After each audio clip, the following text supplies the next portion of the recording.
Welcome to Transcending Comics, a podcast dedicated to trans representation in comic books, manga, and webtoons, both on panel and behind the scenes.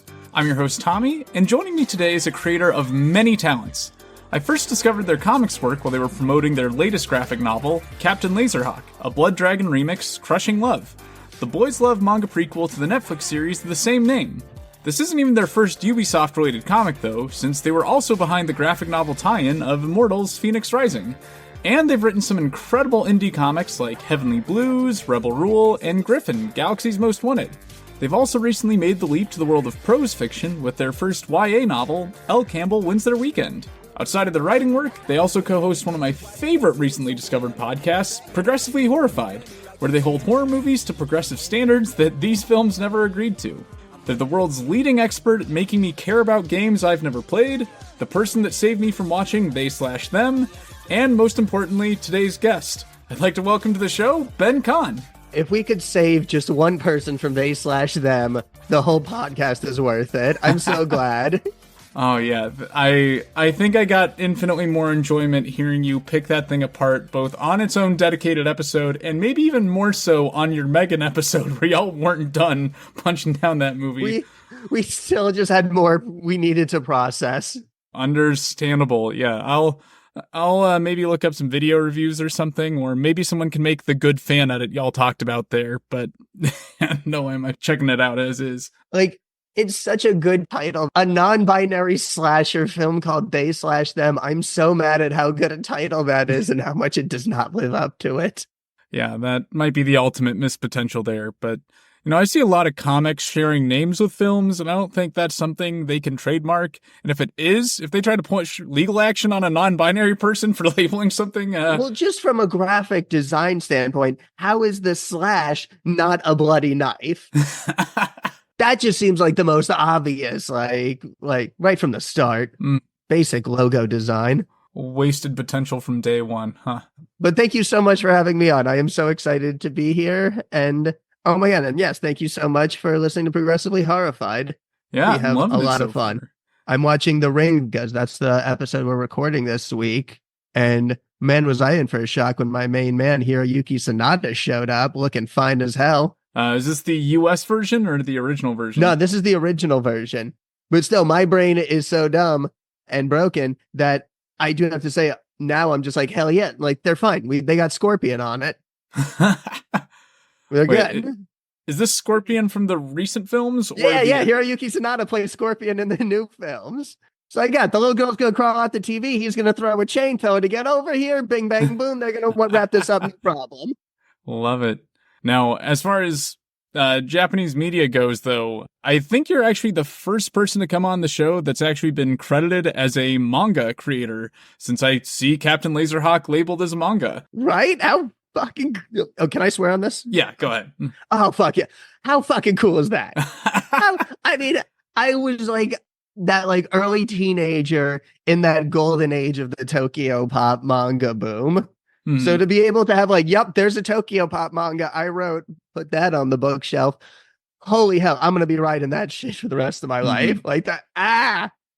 If I could time travel, I would just go back to me at 14 and just shove the book in their face, be like, look at this shit. And then I just bounce in the time traveling machine and head back. Would you say you're even more excited to just have that slight distinction of a manga writer over having been a comic writer for a good 10 years now? I mean, as much as I will say, before I was a weekly reader of Batman and X-Men, I was reading Bleach and Naruto. Manga was really, really foundational for me. I mean, I was very much of that generation where there was everything else on television, and then there was Dragon Ball Z. So manga and anime has just been really important for me and just my overall development and influences. So again, to just be able to, make a boys love manga and get to throw my hat into the ring was an absolutely amazing, surreal experience. And, and also that I was working with a bunch of characters from games I grew up loving, like Assassin's Creed and Beyond Good and Evil, and then terribly killing them off. Yeah, I was curious, like, did they give you pretty free reign as far as what characters you could use from the Ubisoft library outside of like the ones that are very notably used in the show?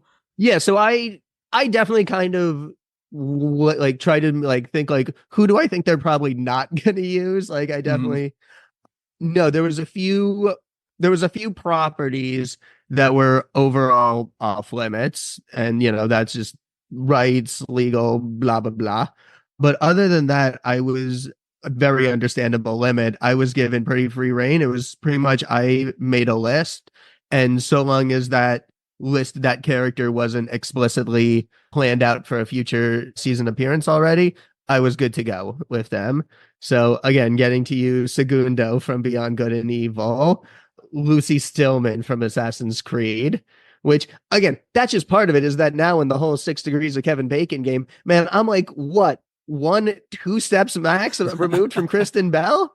That's an accomplishment all on its Very own. nice. So with that probably, like what characters they would probably use, does that mean like did you not get any kind of advance screening of the show before getting assigned the graphic novel tie-in? No, I so at this point when I came in at that point in the production, they were still in the process of animating, but I did have all of the scripts for season one. So I knew everything that was happening in season one, but to the degree of like, well, let's not get greedy and make like the main villains from the Far Cry games. Hmm. I know that I know those are, the crown jewels, those Far Cry main villains. Okay, so they're But gonna probably save those for a future season then? I mean, no, that's just me being, that's just me, being a fan of video games. That is in no way me revealing any knowledge. I know, and when it comes to the future of the show, I know exactly as much as you do. This is me just theorizing, but it was very, very cool getting to tell that backstory chapter of Captain Laserhawk's life.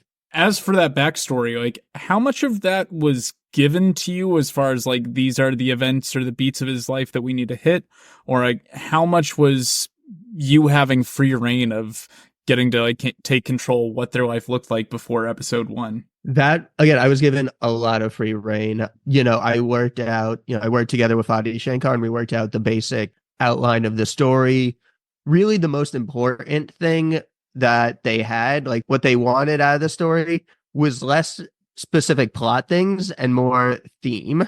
It was very clear that like this was a theme book first. Like the main key, it wasn't about hitting specific backstory beats or it was like the main goal from the beginning, and even what they came with was we want to depict a toxic relationship. We want to show, and we want to have the theme of Captain Laserhawk needing to confront the manipulation that's been throughout his life. So the most important thing was keeping that theme. And that's something that attracted me to the project so much, was that it wasn't just about filling in, a piece of a world building puzzle. As much fun as it was to expand the world of Eden, was that there was a real story that's really meant to be about something here, is about exploring Dolph and the pain and the manipulation that's shaped him. Like my definite hope is that, even if you've watched the show, you can read the manga and then even go back to the show with that much deeper level of understanding about the character. I had kind of a weird relationship with it since I had not seen the show when I started reading the manga, and then started it like when I was about halfway through, watched it through, and then came back. I'm like, oh, this so much more is clicking in place here. Like, I honestly, that was another big thing that made me excited about researching this episode, was like, I don't think I would have gotten around to Captain Laserhawk the series if not for this, but like, I was absolutely blown away by it. It's so fun.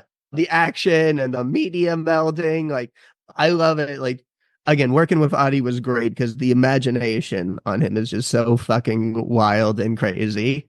My God, like VR being represented by full motion video games, like the Yeah. cutscenes, like chef's kiss. Now, fans of my other podcasts know how much of a tokusatsu fan I am, or just into anything that so much as resembles Power Rangers. So I was curious if there was ever any attempts to incorporate a Niji 6 into the book or any interest there.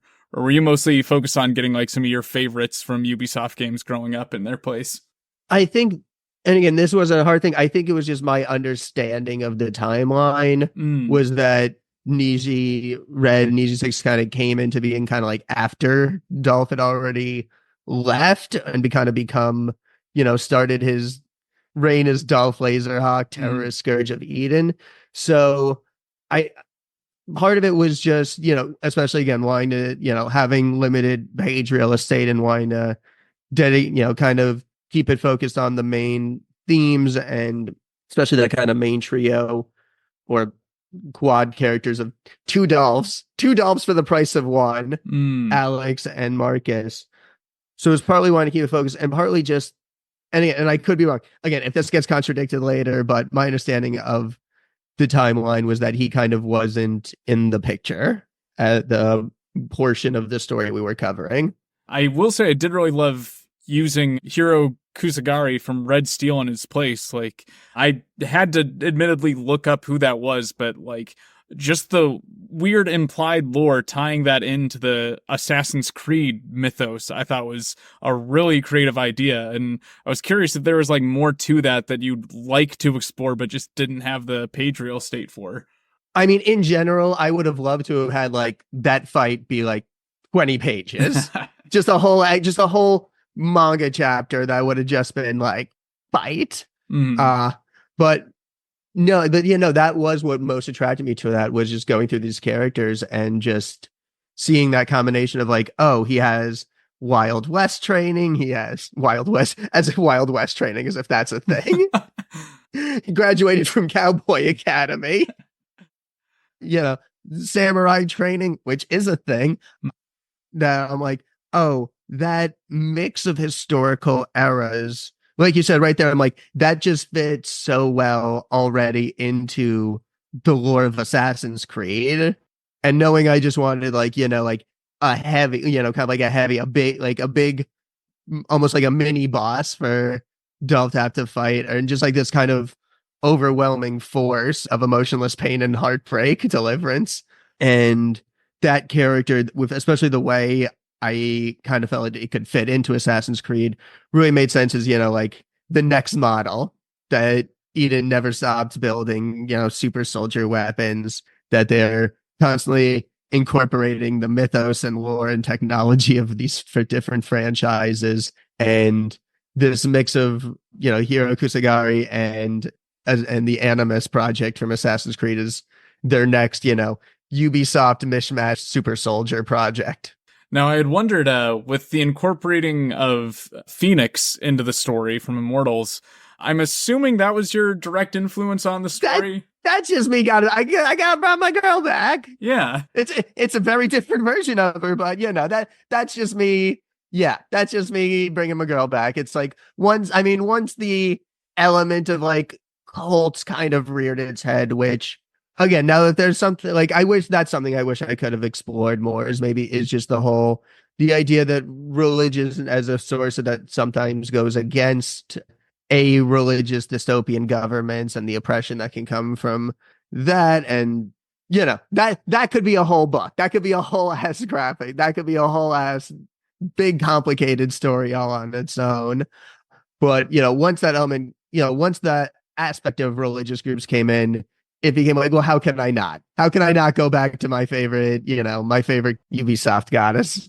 Now, I was curious if your work on like a previous Ubisoft property with Immortals, like, did that come into play at all at you landing the job as the writer for Captain Laserhawk, or like, are those just totally coincidental there? Yeah, I mean, I think it definitely helped that I was in their Rolodex, so to speak. Mm-hmm. But yeah. As far as like final references, I just wanted to shout out, I did love, like, the only one of the references I actually caught was Mario Auditore, and I had to give you a special shout out for that, for sneaking that one in. That was clever. And an Easter egg to the source, and an Easter egg to Assassin's Creed 2, where they made that same joke. I haven't played a Ubisoft game in years, but I did have Assassin's Creed 2 a lot. Assassin's Creed 2 is very near and dear to my heart. Like, I know Black Flag gets a lot of praise, and like, I know the series has gone off in some very super fun, wild, and wondrous adventures, but when I hear Assassin's Creed, 2 is the one that will always be in my mind. Like, that's the main. It'll always be about Ezio Auditore. He is the main hero of Assassin's Creed to me forever. Now, as far as your other video game related comics go, I wanted to get into Rebel Rule a bit. Renegade Rule. Oh, sorry. Yeah, Renegade Rule. That's my bad. Okay. So what inspired you to write queer comic about esports? So I really wanted to work with my friend Rachel, who is my co-creator on Renegade Rule. And I thought to myself, well, what does Rachel like? And I thought, Overwatch and girls. So let's make a book combining those two things. So this was so much of Renegade Rule is me and Rachel just being two queer friends, trying hard to make each other laugh and having fun with these fun characters we came up with. And that kind of informed the main theme of Renegade Rule, which is really just the celebration of queer friendship and video games. I'm curious, between you and Rachel, who was more influential on the style of the characters? Because the fashion design, I was really impressed with, and I'm a piece away from assembling one of the outfits of the redhead, the one with the green sweater and the red pants. Oh, Sasha, jacket. Looking great. Oh, yeah. Yeah, I will be getting that outfit in its entirety in sometime in the next month or two. So I got to give so much props to our co-creator, the artist of the book, Sam Beck, who just made sure that all of these characters were looking fly as hell in every scene. I mean, one of my biggest inspirations and influences is JoJo's Bizarre Adventure. So having characters looking absolutely fucking just bringing it with the outfits is always a goal for me. I think it was on the Bitches on Comics podcast, you had mentioned that you've never actually played Overwatch yourself. So I was curious, how you went about designing this esports video game for your characters when you mostly have the aesthetic themes of Overwatch for inspiration. Yeah, so for that game, it was a lot because, while I played Overwatch, my entirety of middle and high school was spent playing Halo. So that was definitely a big inspiration just in terms of shooters. I watched a lot of Overwatch, watched a lot of people playing and stuff. And again, the thing that I really loved about Overwatch, especially back in the day, was just the narrative in the world and the cutscenes of the video game. So making all these fun classes with different weapons was a lot of fun. But, we definitely we spent a lot of time just thinking out the mechanics of the game, what's something that we can easily summarize in a page? What are the win conditions that can be easily understood? So we definitely kind of, I guess, sacrificed fidelity to real life esports for the sake of making, I think, a little easier to track narrative rules.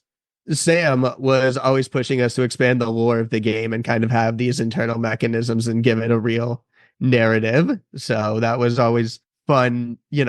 If it ever came to it, we could absolutely make the story of the world within the world, the Renegade Rule in universe material. Yeah, I'm always curious about these, the design decisions that go into these fictional video games and making them realistically fun or believable in their mechanics. Because I remember back when Sword Art Online was more relevant, I'd see video essays about how that and other video game isekais didn't have actually fun video games, or that sword art would be terrible in real life because it's unbalanced, beyond the fact that it kills you or whatever.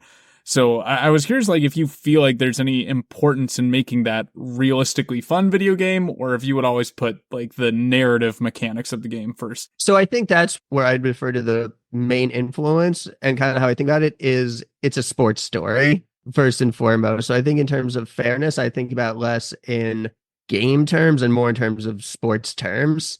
Are we putting, are they on even seeming ground? Does it make sense why one team is winning and one team is losing? I think was always important to try to show. Because I think if it's just the rules of the game, or certain classes are objectively better than others, then that becomes the story versus, again, this story where everyone is on even footing game wise, and it's just a matter of skill, who's better than the others, who has greater mastery over their skill and, their attacks and hand to hand, which teams display teamwork and coordination and which teams get in each other's way and, and fumble the bag. So I think it was definitely important that it seems like there's fairness in the game, if only so that the elements of the sports story come out across, and it's the skill and teamwork that is the difference over whether a team wins or loses, rather than game mechanics favoring one team or another.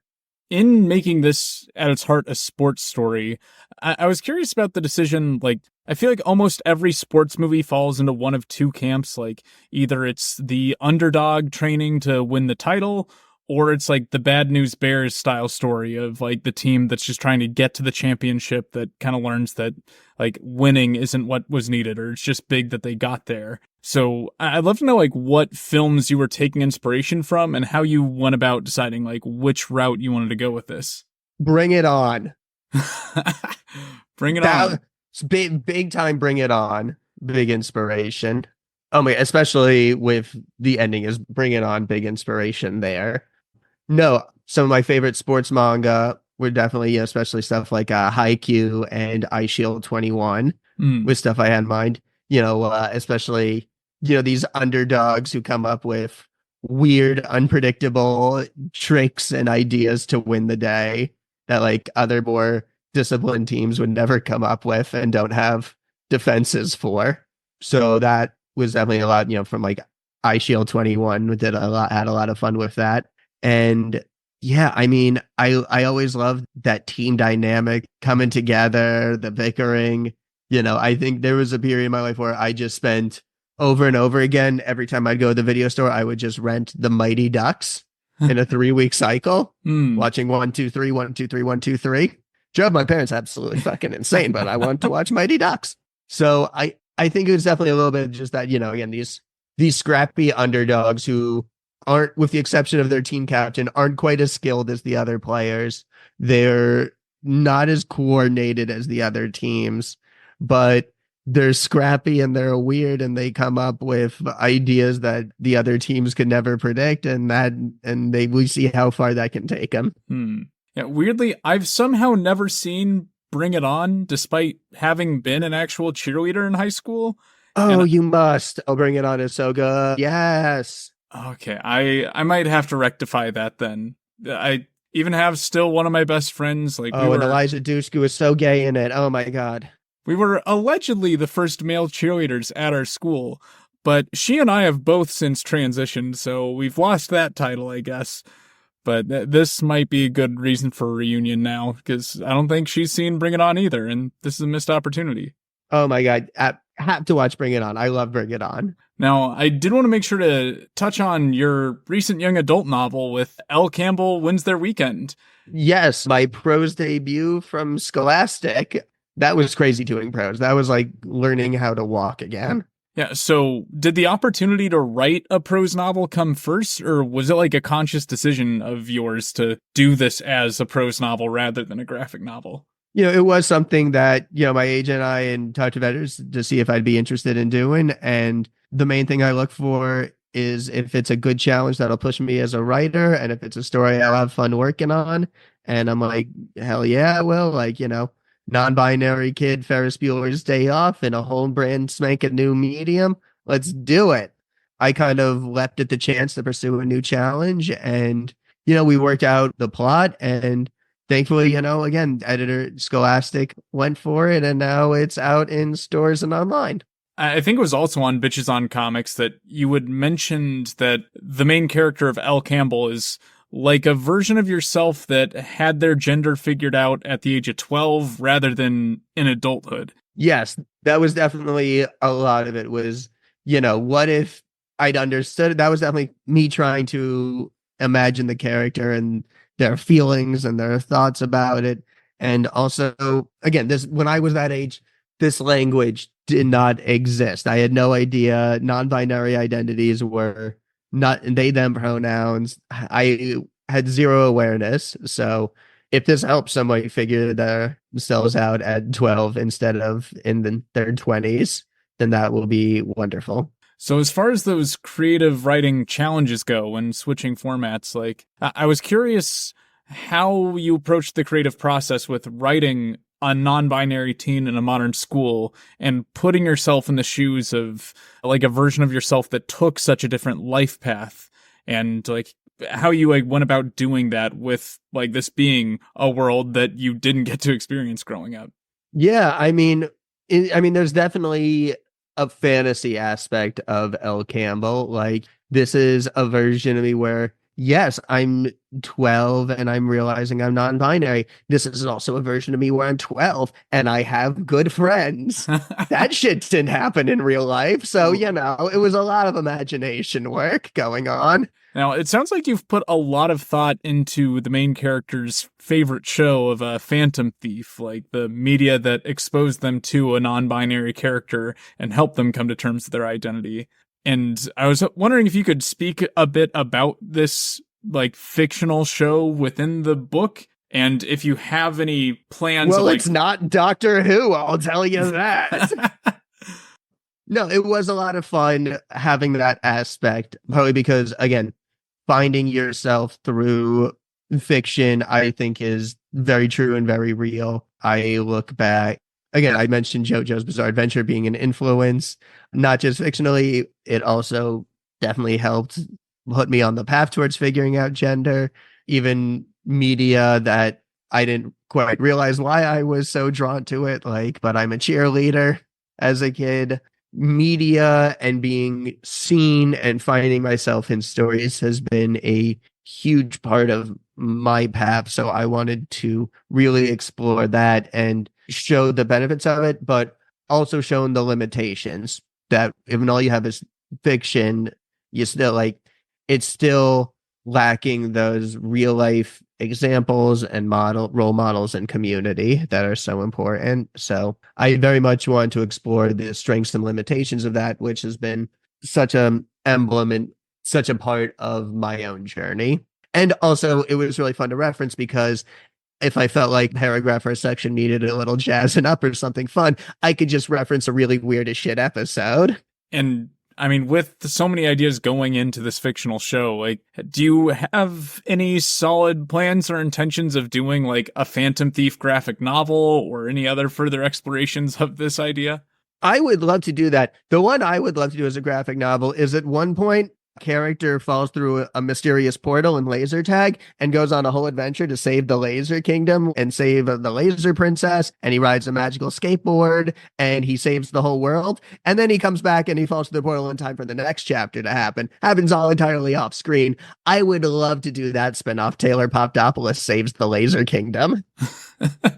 Wow, okay, so your imagination's really popping off with like every opportunity with this book. Oh yeah, spinoffs for days. That's the move. Now, for your upcoming work, I know you've briefly mentioned the Dashing School of Wayward Princes. Yes, I'm really excited for that. That is coming out from Simon & Schuster. I co-wrote it with Jeremy Whitley of Princeless and Unstoppable Wasp, and it is art by Melissa Capriglione of Basil and Oregano. So really excited for this. And this is about a trans princess who is sent by her overbearing conservative father to a school led by Prince Dashing that is essentially the toxic masculinity school to whip misbehaving or traditional princes into what society says your typical prince should be. And it follows our princess and 5 of her friends as they fight to show the world that they're the best and strongest, being exactly who they are.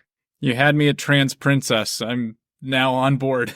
Is this like going to be a series or a self-contained graphic novel? This is going to be a self-contained graphic novel, but we'd love to do more like with these characters and their world for sure. As far as the world itself, then, like, are you going high fantasy, or is this pretty like grounded as far as like royal Tudor style storytelling? No, this is definitely high fantasy. Dragons, magic, wizards, but what I'm really proud of is that like we really tried to pull from a lot of different influences and have the, characters that come from more Polynesian Pacific Island inspired kingdoms, more, Germanic kingdom, your swashbuckler kingdoms, Japanese inspired kingdoms. We had a lot of fun mixing and matching, New Orleans meets whatchamacallit, the France when it was all the fanciness.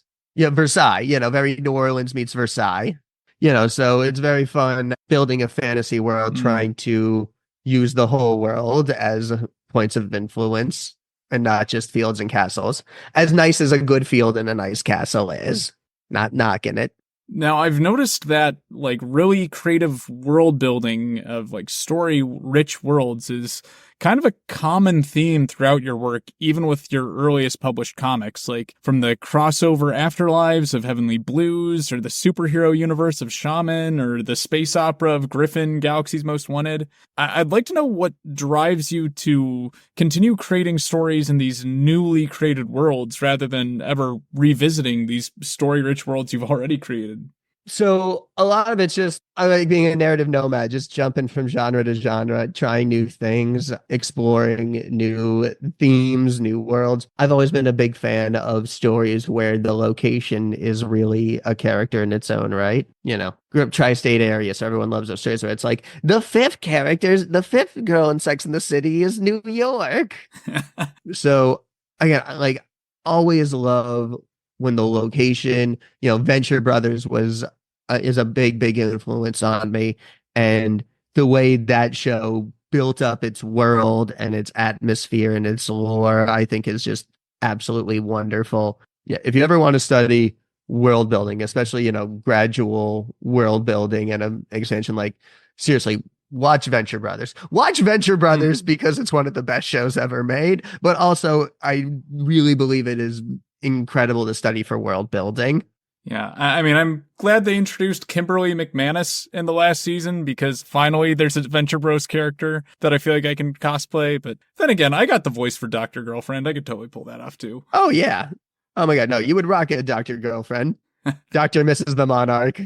Yeah, but no, I understand that inspiration of Venture Bros. Like, I remember being slow to get into that show as well, and then just being surprised that, like, every season seemed better than the last, or got me more invested into it, and seemed to be touching on more things that I was interested in beyond just, like, this weird Johnny Quest vibe.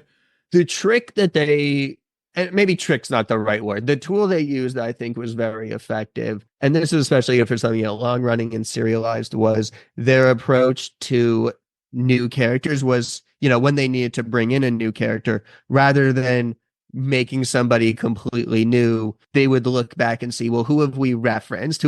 What's a name we just throw in the air? What's a character who is a really cool character that appeared in the background of a couple of these episodes that we could then give a major role? And you have this very unique thing where, again, the world, and it makes the world much bigger as you have a character where it's like, oh, this character was in the background in one season, was part of a B plot in the next season, was a recurring character in the next season, and is now part of the main cast by the next season. And again, just very effective as the world expanded just by stories instead of just new characters coming in and only existing for the stories, and made everything feel like this big connected world. I think worked really well. But it's just a lot of fun. Heavenly Blues especially was one where we put a lot of thought into the world building. That was one where, especially because there's been a lot of depictions of heaven and hell, and I wanted this one to really stand out. I really didn't want it to come across as, the endless torture dimension, the endless pleasure dimension. I really wanted them to feel like real locations, like real cities that have histories and cultures that people live in and have built out, that you could really imagine people existing in for decades and centuries. And, it's just something that, I always try to put a lot of work. I definitely try to make the location enhance the story and the tone when possible. Again, I had a lot of fun with Captain Laserhawk, putting it in this kind of neo Miami type of city for this kind of flashy, sexy, dangerous beach adventure vibe. It was in reading Heavenly Blues that I started to notice, like, how much of a distinct voice each of your characters have. Like, forgive me for forgetting the name, but the little girl in Heavenly Blues was far and away my favorite. But I feel like that's a recurring thing I've noticed through your work, is these, like, incredibly distinct and unique voices between each of your characters. And I'm curious if there's anything you do as a writer that you think contributes to that voice. So yes, and also first, I'm so glad you knew like the little girl, and that was one of my goals with Heavenly Blues, was with these characters, was go like make them distinct, have them come from different eras, tie them each to a different color, historical era. Have people go like, I don't remember the ninja's name, but I know there's a ninja who's always wearing purple. So if I say the ninja, you're gonna know who I'm talking about. So that really exemplified, was that trying to make it so the characters were really distinct and memorable. Even if you don't know the names, you can always pinpoint exactly which one and know what's going on in the story. But to your question, one of my little tests that I try to have, especially with a team book, is to your point of trying to make sure each character has their own voice and is distinct, is I think a great test is imagine your cast that they're all in a situation, that they're all facing the same challenge and the same situation. And if each of them approaches that exact same scenario in an entirely different way, that's a great way of knowing you've got like a varied cast that all have their own different approaches. So I always try to so that's just a test I always try to apply to myself, is like, again, does each character react to the same thing in completely different ways? And if so, they kind of pass my little test and are good to go as a cast. That's actually really helpful advice. There's a few story blocks I'm running into that I think that's going to help me through figuring out how to make everyone react in a different way. I appreciate that. Oh, yay. I've noticed that throughout a lot of your early comics, you have your artist collaborator, Bruno Hidalgo. Oh, yes. With you. Oh, my God. And you talk about world building and making the world feel real and lived in. So much of that, especially in my early indie work, is just I'm working with Bruno Hidalgo, who is fucking phenomenal. American comics publishers, why are you not snatching him up? He is so good. He's so good. Yeah, Bruno is amazing. And what he brought to those books and those worlds and making them feel real can never be understated.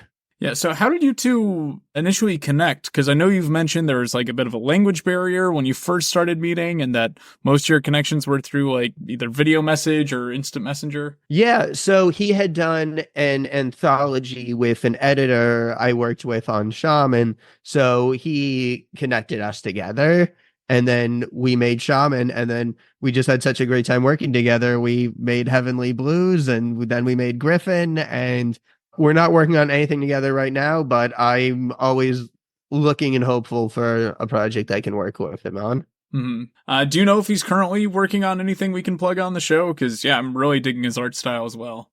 Oh, I know he's got some good stuff going on. I'm not sure if I know the title. Let me try to look that up. But yeah, Bruno Hidalgo Garcia. I mean, Bruno's just top notch. I'm not sure if I can say details, but he is definitely working on some new great stuff. Yeah, does a lot of work in the European market, but I mean, his work just looks like, just has an incredible feel. I can't sing Bruno's praises enough. I really can't. All right, yeah, I'll try and retweet some stuff if I find any new announcements, because, yeah, his work's awesome, and I can see why you have him as a go-to collaborator. Absolutely. Now, when I was doing the research on your past works, I think when I found out I was going to be in for a treat was when I started to read your Immortals Fenyx Rising tie-in, because honestly, that was a video game I forgot existed and probably will never play. And just with the history of video game tie-in comics that aren't named Injustice, I usually don't, stick with them that much. But I had a lot of fun reading Immortals without any context to that comic or that world.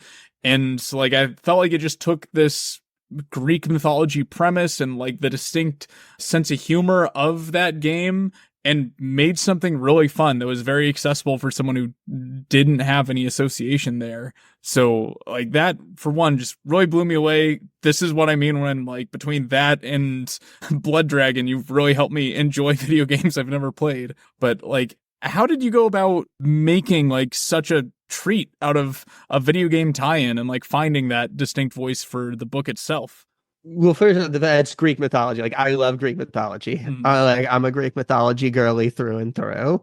So, just the idea of like, hey, we need you to write Zeus as a comedic asshole. Can you do that? I'm like, my entire life has been building up to me writing Zeus as a comedic asshole. And again, I got to give the original game this credit. They really did a lot to build out this very fun tone, this very fun sense of humor.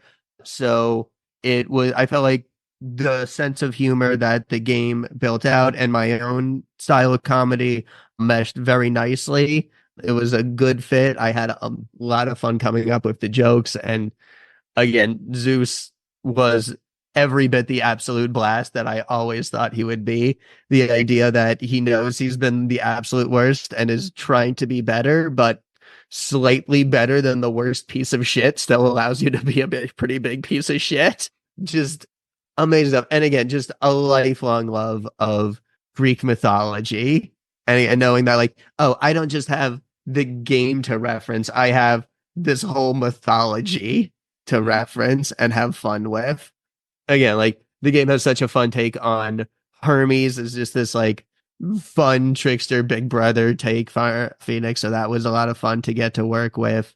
And yeah, again, getting to put my, go full on Greek mythology nerd was a joy. And again, this is why one of the big things I look for in a story and taking on new projects is, will I have fun working on this? Because one of my theories is that if I'm having a lot of fun writing it, then that's going to some of that's hopefully going to carry over and translate down into the book, and it'll help the reader have that much more fun with it. Like, if it's fun to write, hopefully it'll be fun to read. Maybe this was an itch that started by reading Percy Jackson at a young age, but like there was definitely a certain itch that your comic scratched there of like Greek mythology with sort of a modern sense of humor to it. Like I felt like it was very in line with what I loved about Hades. So yeah, it's that. Love that game. Oh my God. Yeah. Hades and Fenyx Rising. We got some really fun Greek mythology video games out there. But yeah, no, again, getting to work on Greek mythology was an absolute joy. So I did want to touch a little bit on your podcasting work, especially with how much of your life has now gone into talking about and dissecting horror movies on Progressively Horror. Like, do you have any plans on ever attempting to write a horror comic or a horror story of any kind in the near future? Absolutely. There is one that I am working on a pitch for. I've got some basic beats. Like I'm still working on cracking this story. And, I will say it's definitely touching on, so the genre of horror that I've really come to really love, the kind that when I truly want to creep myself the fuck out is I go these analog horror. Love analog horror. Fucking Marble Hornets was my absolute fucking shit back in the day. Which, by the way, we did a Progressively Horrified episode on Marble Hornets. That's a lot of fun where I go full fucking fangirl for it. And so I think I found a fun new take on, that kind of low tech horror that fucking creeps me the fuck out. So we'll see. It's some ideas are brewing, some pitches are in the work. I definitely think it'd be a lot of fun to do a horror book. Not something I probably would have been drawn to before doing this podcast, but now I've got a few hundred horror movies downloaded straight into my brain, and yeah, that's going to do something. I mean, now that you have comic experience, novel experience, and podcasting experience, would you ever think of like combining those three into some kind of experimental analog horror then that incorporate all three of your expertise into one story? Oh, that would be awesome. That would be amazing. Ooh, put that on the pile of amazing things to do with a lot more time, as in short supply. I do not sleep much. With these hundreds of horror movies that you've now downloaded into your brain, what would you say, like, now makes a horror movie appeal to you over others now that you have such a backlog to pick from? There's definitely, because especially like if you do something truly unique, that's fun. Like, there's so many different things. Like a truly good horror movie, I always look for, atmosphere, inventiveness, pacing. I've watched some movies where it's like, damn, you took a whole hour to get through. Like 2/3 of the movie is not horror to get to like 1/3 horror. There's movies that are able to, really sow dread and keep that up the whole way. Are these movies about something, trying to say something, or is it just stab, stab, stab? And if it is a stab, stab, like, and honestly, this is gonna sound fucked up. What's the quality of the kill?